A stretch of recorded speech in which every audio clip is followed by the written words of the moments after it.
mo itong dinudumog at hinihiyawan sa tuwing siya'y may concert sa Mindanao. Pero ang kanyang dance moves, kontrobersyal. Sino nga ba si Elias? May bagong sinasayaw ang buong Pilipinas ngayon. Sa unang tingin, mukhang naughty.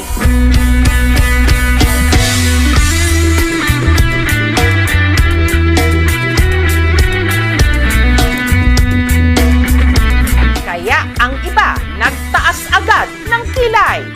Parang malaswa yung sayaw.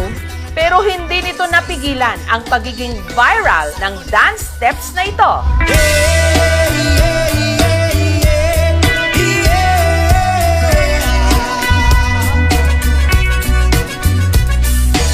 Ito ang signature dance moves ng pinagkakaguluhan ngayon sa mga gigs sa Mindanao.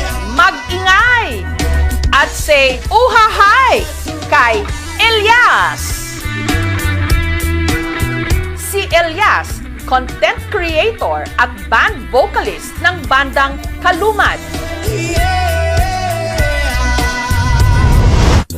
Sa linggong ito, dumayo sila sa Tiboli sa South Cotabato.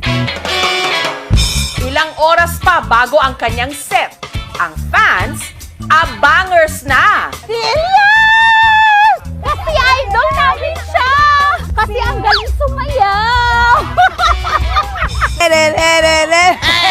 Elias! Oh, hahay! At nung nasilayan na nila sa wakas ang kanilang idolo, ang audience hindi magkamayaw. I love you, Saturday! Isa ka siya dito! Si Elias patikim ng kanyang dance moves.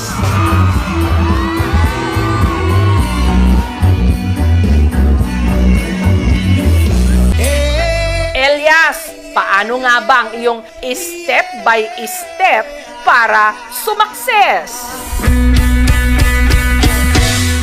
Childhood dream daw talaga ni Elias na mag-perform. Ang kanyang talento nahasa dito sa kanilang bukid sa Magpet, North Cotabato. At ang kanyang naging mentor, ang kanyang tatay Elias Sr. Bonding daw kasi talaga nilang mag-ama ang kumanta habang nagtatapping o nangungulekta ng dagta ng rubber tree. Pag magtatrabaho kami, kumakanta siya palagi. Alisto ka! Magsakay ako ng kalabaw, magpakain ng damo, tapos dinadala ko yung lyrics. Ginapractice ko araw-araw hanggang sa kabisado na, umaga, April Boys at saka AGs kasi mataas pa yung boses ko. Ngayon, hindi na. Masarap na lang. Hey! At sa mga nagsasabing mahalay ang pinauso niyang dance steps, ayon sa kanya, inspired daw ito ng kanilang hanap buhay. Kapag nagkakat ka kasi ng rubber is pag ganon. Ito ang puno, tapos hawakan mo yung puno, tapos kailangan mo ganito ang knife, hanggang ganyan, hanggang ibaba. Kaya ginawa ko, kumbaga ganyan, tapos ay! Ganon. Siguro nasa kanila na lang kung ano yung iisipin nila. O din niyang punuan sa guma mga dol. Bata pa lang, nagtatapping na raw si Elias. Araw-araw kami masama sa nagkakat ng rubber, 3 AM. Tapos mag-aral ako, paminsan-minsan nga. Kapag mag-school ako, mabaho pa yung kamay ko sa rubber. Pero kapag naibenta mo na, humot na yung kwarta. Dagta ng rubber tree ang kanilang hanap buhay. Sa pagtatapping, kumikita ang mag-ama ng 7,000 pesos kada ani. Kayo na makatabang sa mo, kuha na mo pamugas, sa gastos na mo sa among panimalay, maura gid among ginasaligan. Grade 2 lang daw si Elias nung ang kanyang nanay Ninita na masukang domestic helper sa Bahrain. Bilang isang ina, sobrang hirap talaga kasi siyempre na malayo ako sa kanila.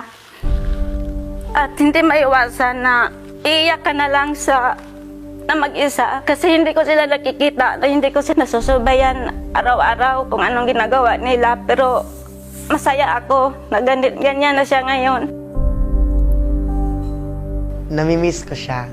Gusto ko palaging makikita siya araw-araw. Kaya hindi ko mapigilan na maging emosyonal kapag magbanggit ako ng pangalan ng nanay ko. Basta pamilya ang pag-usapan, yan ang weakness ko. Dahil nasa abroad ang kanyang ina at madalas naman nasa bukid ang kanyang ama, ang kasakasama raw ni Elias noon, ang kanyang Lola Miriam at Lolo Marciano. Dili man bugoy na butaan man. Sa dagan na mong ako, hinigugmag yun na mo si Dibdib. Mawagin ang gimhan na mo. Sa kanila ako natutulog araw-araw. Sila din ang nagbabantay sa akin, sila ang nagbigay ng allowance. Inspirasyon ka. Dahil sa kanilang pagsisikap, nitong 2023 lang, nakapagtapos si Elias ng criminology. Malaking tulong sa akin. Nasasanay na yung katawan ko sa natrabaho na ganon. Nandito na naman ako. Namumunot sa kabukiran. Pero sa halip na maging pulis, sinunod daw niya ang sigaw ng kanyang puso, ang mag-perform. Inumpisahan niya sa pagva-vlog. Ipinakita ang kanyang buhay sa bukid. Dili po na mawala tong kagandahan diya. Ay! Hanggang nagpasample ng kanyang boses at dance moves. And the rest is history, ika nga. Si Elias na imbitahan na ngayong magtanghal sa iba't ibang mga probinsya ng Mindanao. Napupuno talaga ang isang area kapag nagigig kami. Nararamdaman ko sa aking sarili is proud na proud, masayang masaya. Maraming fans na rin daw ang nagdi-DM o direct message sa kanya. Sinasabihan nila ako na, pwede ba tayo na lang? Pwede bang magkita tayo? Matawa lang din kasi mabait naman ako na tao at saka masarap din. Sa mga humuhopya o umaasa kay Elias, awat na! Tapos na ang laban! Meron nang nanalo at nagpatibok ng kanyang puso. Si Abigail na aminadong selosa. May fans kasi dati, humalik talaga dito. Kasi very territorial ako eh. Yung akin. Tapos ngayon, na-realize ko na since nag-expand na yung circle niya, yung mga tao na nakakasalamuha niya, kailangan ko talagang mag-adjust. Maliban daw sa charm ni Elias, na-fall din daw si Abigail sa puso nito. Makita mo talaga na maganda yung kanyang heart. At meron na rin pala silang anghel, si Apollo. Si Elias talaga is super hands-on sa aming anak. Paano ngayon? Kasi malayo ka sa kanila. Kung siyempre, nasanay ka nga perminti mo sabay. Hangtod niya naabot sa point kaing ani, pero okay lang man kay makasabot man po. Hindi biro yung napagdaanan namin. Ngayon, unti-unti na naming naaabot yung mga sinasabi lang namin dati na, hey, Jessica, unta ka nang makatugtog ka sa kanang big stage. Pang, uli na. Mingaw na ako ni mo, Pang. Buntag! Kahapon lang, umuwi si Elias ng Magpet para bisitahin ang kanyang pamilya. Kamusta? Napapiraman ka. Hapit na mong birthday, oh. Nakipaglaro siya agad sa kanyang mag-ina na miss na niya. I like it. Laki mo gusto? Agaray! Sinamahan din niya ang kanyang ama na muling mag-tapping sa bukid.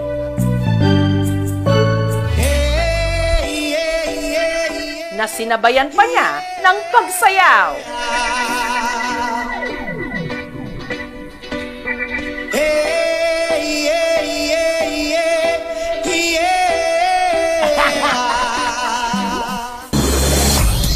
Kinagabihan, diretso naman si Elias sa gig nila sa Cali Fest 2025, Kalinan, Davao City.